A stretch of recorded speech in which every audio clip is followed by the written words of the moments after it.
Continuando, nos quedamos en la parte de domicilio de la sociedad, ¿verdad? Que es considerado, por eso dije específicamente cuándo consideramos que existe un domicilio, ¿verdad? Cuándo se constituye. Nuestro artículo 1196 expresa: las sociedades constituidas en el extranjero tienen su domicilio en el lugar donde está el asiento principal de sus negocios. Cuando hablamos de asiento principal de sus negocios se refiere a que en ese lugar realiza asiduamente su actividad comercial, ¿verdad? Es así que queda claro si una sociedad constituida en el extranjero, pero tiene su principal actividad o la mayor parte de su interés general en el objeto de su actividad comercial en el Paraguay, su domicilio será en este país. Si tiene su principal establecimiento, este elemento de conexión determina la ley aplicable. Eso básicamente es lo que nos expresa cuándo se constituye un domicilio. Siguiente. Cuando hablamos de ley que rige el objeto social, ya tenemos acordado por medio de mercantil que es un objeto social. Cuando nosotros establecemos una sociedad, tenemos principalmente el objeto social es a lo que va a dedicarse o los fines para los cuales fue constituida la sociedad. Entonces, la situación queda resuelta por el criterio aceptado de que la ley aplicable a los actos que realizare la sociedad se ajustarán a la ley del lugar donde estos se realizaren, que es el artículo 4 de la Convención Interamericana sobre Conflictos en materia de sociedades mercantiles, que dice: para el ejercicio directo o indirecto de los actos comprendidos en el objeto social de las sociedades mercantiles, estas quedarán sujetas a la ley del Estado donde realicen. ¿Qué quiere decir eso? Si mi sociedad quiere realizar un acto que está comprendida dentro de su objeto social en forma habitual, entonces tendrían que llenar los requisitos de cada estado donde las realizaren. Eso básicamente es lo que nos expresa. ¿Qué quiere decir? Si, si nuestro objeto principal es comprar y vender bienes o servicios, adecuarnos a todos los requerimientos, a tener cédula tributaria, a escribirnos a tener nuestro registro de comerciante y demás. Eso quiere decir. Siguiente. Dice: requisito para la actuación y el ejercicio habitual de actos. Específicamente con lo que dijo la doctora Laura, cuando nosotros queremos realizar, pongo el ejemplo de McDonald's porque es lo que más fácil nos viene a la cabeza, o lo más sencillo, ¿verdad? Lo que Porque si más vemos nosotros, también cuando viajas es como que está ahí el icono en prácticamente todas las ciudades del mundo, ¿verdad? así es, entonces es como que familiarizamos mejor y podemos comprender mejor el concepto de sociedad internacional, porque es lo que nosotros habitualmente vemos, ¿verdad? Cuando hablamos de ejercicio habitual, ¿qué haría un McDonald's si por primera vez tuviera que venir en este país para comercializar su hamburguesa, su combo y todo lo demás? Ustedes como abogado de McDonald's le dirían: bueno, nuestro artículo 1197 nos dice que tenemos que cumplir ciertos requisitos. En primer lugar, establecer una representación con domicilio en el país. Cuando hablamos de representación, hablamos de que tiene que existir un representante legal con domicilio en el Paraguay, ¿verdad? Además de que los domicilios particulares que resulten por otras causas legales. Tenemos que establecer cuál es nuestro domicilio en Paraguay, establecer un domicilio en Paraguay y nuestros domicilios particulares. Y después, acreditar que la sociedad ha sido constituida con arreglo a las leyes de su país. A ver, si mi McDonald's tiene como sede principal en otro país, ejemplo Estados Unidos, yo voy a traer mi acta de constitución de que ahí existe McDonald's y que fue constituida con arreglo a las leyes de Estados Unidos, ¿verdad? Luego, justificar de igual forma el acuerdo o decisión de crear una sucursal o representación. Específicamente, si yo tengo una asamblea de socios, tendría que traer el acta de la asamblea en donde se aprobó la decisión de abrir una sucursal en el Paraguay. Y por último, también establecer un capital, porque se le va a asignar un capital mínimo para operar. Tenemos que tener un monto de dinero que es como una especie de fianza para respaldar nuestra actividad comercial. Y la designación de su representante. Tenemos que tener nuestro capital y nuestro representante. Esos son más o menos los requisitos que nos piden nuestro Código Civil paraguayo para hacer actividades en forma habituales en el territorio paraguayo. cuando hablamos de sociedad desconocida o institución desconocida, a ver, justamente volviendo a nuestro ejemplo clásico, ¿qué pasa si nosotros cuando tenemos nuestro Código Civil enumerado taxativamente cuáles son los tipos de sociedades? Sociedad anónima, sociedad, bueno, ahora ya no es anónima, sociedad de capital abierto se llama ahora, ¿verdad? No, Después, se sigue llamando sociedad anónima, pero las acciones lo que ya nos puede más ser eh, al portador tienen que ser nominativas, o sea,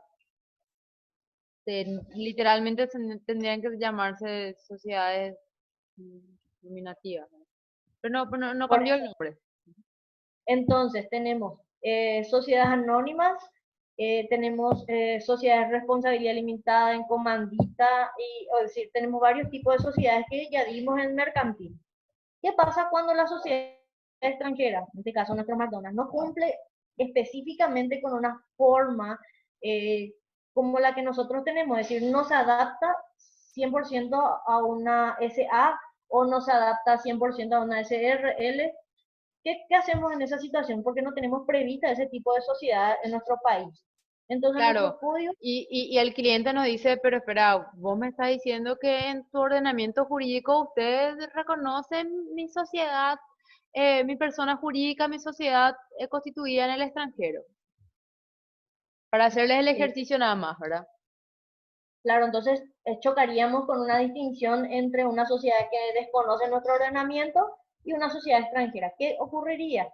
En este caso, ustedes como abogados de la sociedad le dirían, no, mira, tenemos el artículo 1198 que dice, los artículos anteriores se aplicarán a las sociedades o corporaciones constituidas en otros estados, aunque el tipo de sociedad no esté previsto por nuestra legislación.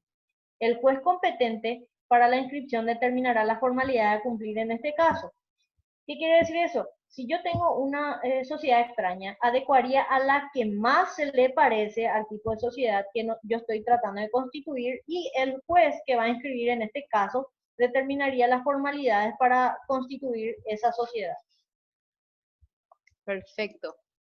El juez va a decir, bueno, finalmente determino que esta sociedad es más parecida a la anónima que a la de responsabilidad limitada y por tanto vamos a categorizarla dentro de ese tipo de sociedad.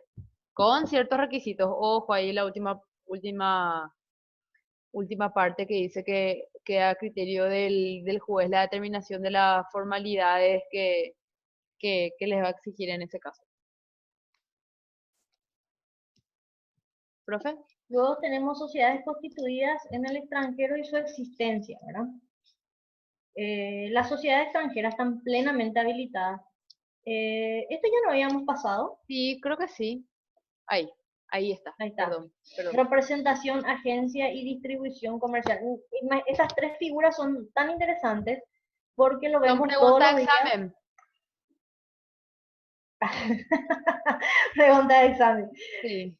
Lo vemos todos los días y no nos damos cuenta cuando hay una representación distribuidora de gente. Imagínate, todos los días vemos y creemos que internacional privado nunca lo vamos a usar o que nunca, está súper alejado de nosotros y no nos damos cuenta que a diario convivimos con figuras de esta materia específicamente, ¿verdad? Claro, lo que coloquialmente acá Marta en Paraguay se ve y se nota es que, por ejemplo, no sé, una remera de Tommy, ¿verdad?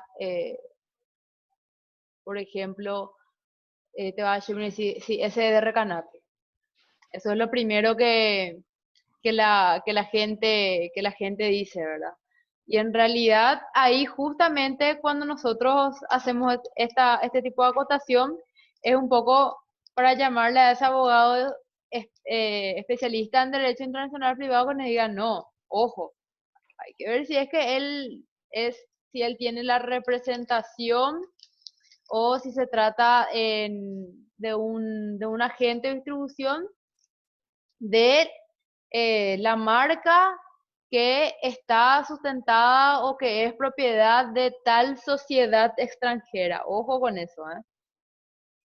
Cuando hablamos de representación, constituye la autorización debidamente otorgada mediante un contrato que se otorga, para valga la redundancia, a una persona natural o jurídica domiciliada en un estado para gestionar gestionar y atender las transacciones comerciales de una sociedad. Ejemplo, yo tengo un Mercedes-Benz. ¿Quién sería el representante legal, por ejemplo, Laura en Paraguay, de Mercedes-Benz? ¿A quién yo tendría que acudir? Eh, yo creo que es Perfecta Automotores SA quien tiene la representación y quien tiene la autorización de Mercedes-Benz para que registre la marca, venda los productos, pueda hacer las gestiones propiamente dentro de su contrato de, de gestión como representante. Si yo tengo un conflicto legal con mi vehículo, ejemplo, retiré de Perfecta Automotores y tiene una falla de fábrica, o tengo un accidente por culpa de un desperfecto, ¿yo podría demandar o no a Perfecta Automotores o tendría que ir a donde está la sucursal de Mercedes-Benz en el país de origen? Y ojo con este caso, quiere decir que, pucha, me compré un Mercedes y ahora tengo que contratarle a un abogado en Frankfurt, Alemania, que entre paréntesis, yo no sé nada alemán, no sé, no conozco las leyes, no sé cuánto me puede costar, pero, pucha, acabo de cumplir 40 años, gastar los ahorros de mi vida en comprarme el auto que siempre quise y me vino con problemas de fábrica. Ojo, no estamos lejos de la realidad que te pasó hace 2 años con la Chevrolet Tracker. ¿Qué hago? ¿Me tengo que ir hasta Alemania a demandar? No, simplemente demandarías al representante legal en Paraguay, que sería en este caso Perfecto Automotores, porque Claro, ellos tienen la representación jurídica, en este caso en Paraguay, de esta empresa. así Entonces, esa es la mismo, importancia de la representación. así mismo. Y dentro de esta representación también todos los alcances legales, el capital social, o sea, se dan cuenta cómo la representación, la agencia, la distribución tiene otra vez relación con lo primero que dimos al comienzo de clases, que eran los requisitos y las formas que nosotros exigimos a las sociedades extranjeras para poder operar dentro de nuestra república. Y esto nada más para poder asegurar lo que es el comercio internacional, porque el ejemplo que trajo la profe Marta a colación es tan tangible porque quiere decir de que nosotros no podemos dejar entrar una marca o en el comercio artículos que para nuestros nacionales no tengan la seguridad jurídica de que eventualmente si es que hubiere algún conflicto se vean desprotegidos o se vean prácticamente abandonados, ¿verdad? Si es que yo tengo que hacer una demanda en Alemania, no sé, vendo el vehículo como chatarra, ¿verdad? Haciendo un balance entre costo-beneficio. Sí.